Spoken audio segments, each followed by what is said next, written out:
Thank you for joining us on our trip to Europe. During our journey, Dale and I used modern means of travel. There were planes, trains, car, bus, taxi, boat, and ferry. And of course, the ancient means of walking to explore the wonderful world that God created. The roundabouts were the first thing to catch our attention. We were surprised by how smoothly they worked and how the traffic flowed. Dale and I have the most wonderful memories of our host families. All three.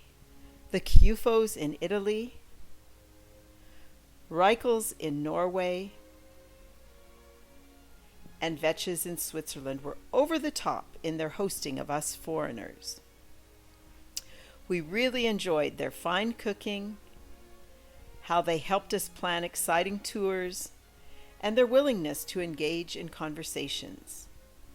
Our main impetus for this trip was to visit the homes of Valentina and Sinova, our exchange students 3 years ago. We were very pleased to see how their parents engaged in the lives of their children.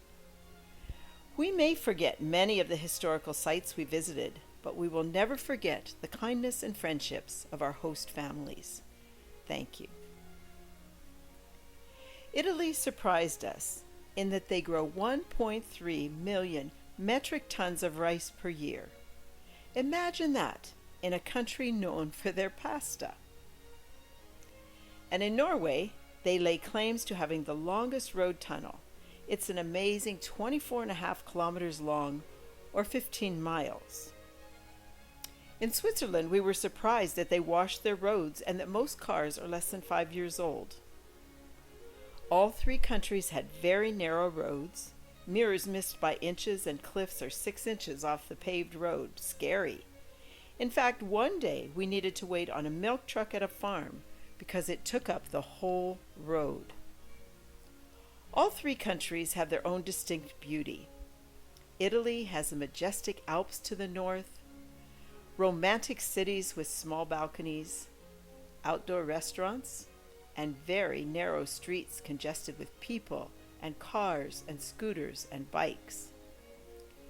Norway has the mountains, waterfalls, fjords, tunnels, cruise ships, and with flat land really being at a premium. There's very few soccer fields. In Switzerland, we saw the mighty Alps, listened to the sound of cowbells,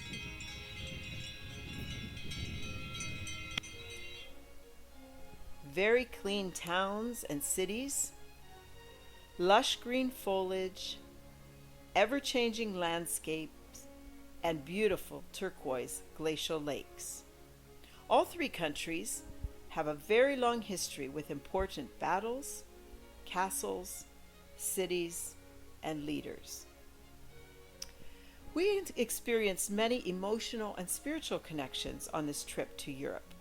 We could hardly believe that Torino, Italy, has the second largest Egyptian museum in the world, the biggest being in Egypt, of course. Seeing the many mummies was somewhat eerie, in that we were looking at real mummified people who lived around the time of Moses. We attended the Catholic Church with Valentina, which of course was in Italian. In Norway, around the turn of the century, Viking King Olav became a Christian and introduced Christianity to this country. In fact, he forced everyone in Norway to become Christian. So churches and cathedrals and monasteries were built. He became Saint Olav, and the cathedral built over his grave was completed in 1320. Over the years, pilgrims have come to drink water from the spring there or touch parts of the building. During the Reformation, Catholicism was abolished and the country became Protestant. Monasteries were destroyed, and the state church is now Lutheran. A special personal visit in Switzerland was to Luderkofen to search for my 10th great-grandfather who built a house there in 1684. Well, we couldn't find it, but if we would have had a picture of the house, I think we could have found it. I talked with a Mr. Nussbaumer, which is my maiden name, Nussbaum, but he said he was from another clan. It was very special to have met him. In Switzerland, we were surrounded with the Anabaptist history and the severe punishment of our spiritual forebears. Back in the 1500s, there were Christians who began to see their faith in new and radical ways. As they read Jesus' words, particularly in the Sermon on the Mount, their beliefs changed from that of the established church at that time. Because of this, they began meeting in secret. A 15-minute walk up a mountain brought us to a cave where they worshiped together. What were some of those new and radical beliefs? They believed that Jesus taught that his followers should not bear arms, not swear oaths, church and state should be separate, and believers should be baptized as adults. And for this they suffered for their faith. We continued our drive that day in Switzerland to the castle of Tracaswald, where early Anabaptists were imprisoned, interrogated, and died for their faith. The early Anabaptists suffered immensely for following the teachings of Jesus. We were awed at the thought that we stood and crossed their paths. We entered the castle in peace and tranquility, but they entered the castle bound and terrified, not knowing their end or punishment for being an Anabaptist and strict follower of the teachings of Jesus Christ. The Swiss Mennonite Conference bought this castle for 1 Swiss franc, but will need to raise $3 million US to turn it into a learning and interactive historical place. Recently, Dale took an online course on death. When we arrived in Italy, he was surprised by the absence of cemeteries. So Dale popped the question, "I haven't seen any cemeteries. Don't Italians die?" Well, in Italy, the dead are buried in the ground for about 7 to 9 years. And then their bones are dug up and they're placed into a wall vault or a mausoleum. Very different than what we have. In Norway, they are buried in cemeteries like we do in North America. In Switzerland, they are buried for 50 years. After that, their tombstone is removed and the grave is reused. This is due to lack of space. I suppose the only way to have a permanent grave is to be a very important person or move to Canada. Dale and I were awed by the oldness of Europe. Walking around some of the old towns and cities was somewhat romantic, especially when the accordion was being played on the streets. The narrow streets were traveled by cars, scooters, bikes, and walkers. I think most Americans find driving the narrow European roads a bit intimidating. Dale felt that as he drove in Switzerland. Our car mirror seemed to miss the other person's car mirror by 6 or 7 inches. And while driving up to Chasseral, which is 1,600 meters or 5,300 feet, for a 360-degree view,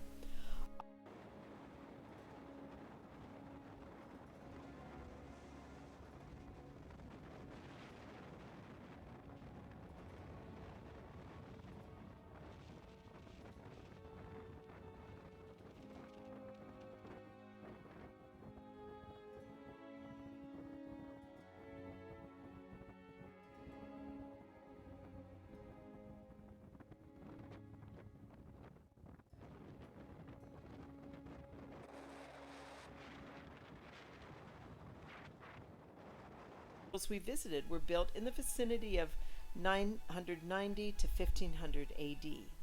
In Casale, La Cathedral di Sant'Ivasio was built around 1107. Vercelli, St. Eusebius Cathedral, Crea, and Santario de Crea Cathedral. You know, this place of worship was different in that it had a wall of miracles, or art pictures of people being saved from death by God's grace. In Norway, we visited Bar Fru, Our Lady's Church. We took a tour of Nidarosdomen, or Nidaros Cathedral, which is the world's most northern Gothic cathedral, built around 1070 AD. On Sunday, we went to church with Sanova's family, a Lutheran church with a guest speaker from Nairobi, Kenya. It was interesting that he spoke in English and then it was translated to Norwegian. And at one point, the translator forgot and spoke English. The speaker said, "I do the English, you do the Norwegian." At this church for communion, we walked forward, picked up a small cup, and knelt in a semicircle bench around the altar where we were served. In Switzerland, we attended the Brugg Mennonite Church. This church building was new, simple, and very well built. The young Pastor Ricky was born and raised in Paraguay and studied at Steinbach Bible College right here in Manitoba. He spoke from Joshua 1. We enjoyed a hamburger lunch with the church following the service and carried on conversations with several couples. And then, everywhere you go, there are castles. In Italy, we visited Castello de Messino, a castle in the area of Messino. It was beautiful, huge, and old, built around 955. Descendants lived in this castle. Descendants of that family lived there until 1987. This castle was impressive with huge rooms, paintings, furniture, and crests. In Switzerland, we visited a castle built in 1115 called Gruyères, just like the cheese. Castles are set on the hilltops, primarily, I suppose, for protection and safety. But today, the tourists enjoy the million-dollar views. Castle Gruyère provided a great multimedia presentation and an English walking tour pamphlet. Gruyère was another large castle with lots of painting, intricate handmade clocks, furniture, and knight's armor. On this trip, we found it very surprising that in Italy we ate dinner every evening between 9 and 10 p.m. Pasta was a part of each meal, and it could be either the first or second course before salad and meat or pizza. Speaking of pizza, we learned that the Italian way to eat pizza was to take the personal-sized pizza, cut large slices, and then fold it to eat it with your hands. Interesting pizza toppings included French fries and lettuce. We were happy when they made long coffee for us, which means a large cup of it, rather than a little espresso. In Norway, we enjoyed several special food experiences, especially with Synova's grandparents. Sunday afternoon coffee with Synova's grandmother was delightful. And lunch with her two grandparents included open-faced sandwiches, and these are usually only served on special occasions. Klippfisk, or dried fish, has made the town of Kristiansand, Norway, famous. I found the bacalao, a stew made from dried fish, quite tasty and good. On Sunday we were in Switzerland. We just missed the yodeling contest in Emmenthal, but we enjoyed eating schnitzelbrat sandwiches.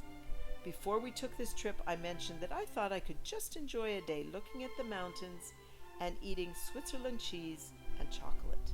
And we did enjoy both. What a treat it was to visit Tete de Moines, where they demonstrated the traditional way of making cheese. Mr. Schmidt explained about the copper kettle, the salt bath, and we got to try some of this very hard, pungent cheese. In each country, Italy, Switzerland, and Norway, we took a major walk, and none of these walks were in flat prairie-type country like we are used to. In Italy, we often walked the 20-minute distance to the old part of Casale Monferrato, crossing the Po River, which is the longest river in Italy. Then, on our first full day there, we joined a group of about 60 people who walked for 3 hours from one village all the way to another village. Can you imagine a U.S. flag on the top of the sandwich they gave us at the end? Interesting. In Norway, the land of fjords and mountains, and we walked with Linda and Tora, Synova's parents, up a mountain. Actually, we did drive the car part ways up, and Synova told us later that each year in school the classes walk up a mountain, and this one that we walked was for the grade 1s. Well, it was pretty steep, but a beautiful view at the end. Switzerland provided our most memorable walk, and this one we planned before we left Canada. The Anabaptist Trail is a 2-day walk through nature to various places of importance in Anabaptist history. We weren't sure if we would be with a group, or on a guided walk, or what. Well, in reality, we had a map, and we met Pastor Michael Ummel the first morning, who explained some of the sights we would see and how we would recognize our trail. There would be these small yellow diamonds or arrows that would mark our way. Well, that day we walked about 15 kilometers and about half a kilometer up and down mountains, including some walking through cow pastures. You know, the day we returned to Canada, these memories of walking through the cow pastures and up and down these trails in the mountains were some of the most vivid memories that came to us as we returned back to Canada. Well, as we anticipated day 2 of this walk, it was going to be longer and higher. But you know, that morning, the clouds and pending rain impacted our decision, and we decided to see the sights from this day by car rather than by foot. These sights included the historic Anabaptist Bridge, where the early Anabaptists gathered to worship in secret. On this trip, we were very thankful for good health throughout our travels, and also for strong knees, ankles, and feet to experience the 50 to 60 kilometers we walked in total. You know, we couldn't have planned it better. Expo 2015 was happening in Milano, Italy. Its theme was Feeding the Planet, Energy for Life. Exhibitions were well done, and the crowds were huge. And then on our last day in Italy, we drove north to Lago Maggiore, Italy's largest northern lake. Casa di Borromeo on Isola Bella, or Beautiful Island, surprised us with an outdoor wall of statues in the garden and beautiful white peacocks. In Norway, the land of the midnight sun, there were mountains, fjords, bridges over ocean, and trolls. Tradition has it that if you can make a troll smile, it will explode. Trollstigen, or Troll's Ladder, was amazing. The many hairpin curves and the resulting views were phenomenal, and we loved the waterfalls cascading over the mountains. The amount of snow on the high mountains surprised us as we traveled on our 3-day road trip with Synnøve and her dad from Trondheim, which is above the 64th parallel, to Os, further to the south. In Switzerland, we were impressed with the old documents of the early Anabaptists that were in the archives, especially the Schleitheim Confession. Seeing these actual documents that we learned about in school certainly made history come alive. Another highlight in Switzerland was a day at Ballenberg, a Swiss outdoor museum near Brienz. Spread over many acres, there were lots of houses that had been transported there piece by piece from many regions of the country. Styles in the north are very different from the east and the west. Throughout our trip, one of the things I tried to do was to learn one phrase from each of the countries we visited. Che peccato is Italian for what a pity, which I thought sounded really neat. A neat phrase in Norwegian meaning thanks, or literally 1,000 thanks, was tusen takk. And Goethe is said in Switzerland and means have a good meal or good appetite. We had lots of fun on this trip. This included imitating the mummies in the Museo Egizio, the Egyptian museum in Italy. And then in Norway, we played hide and seek. And one evening, I was afraid that my end was near. And then in the monastery ruins, we decided to see what it felt like to be in a grave. It's been a long time since I milked a cow, but I had that opportunity in Trommelon, Switzerland. What a wonderful trip this was for us. It was over the top. Everything we anticipated, it was actually more and better. We are very grateful to our hosts in each country who shared their homes and their lives with us. We will keep our memories in our minds and hearts for a long time. Tusen takk.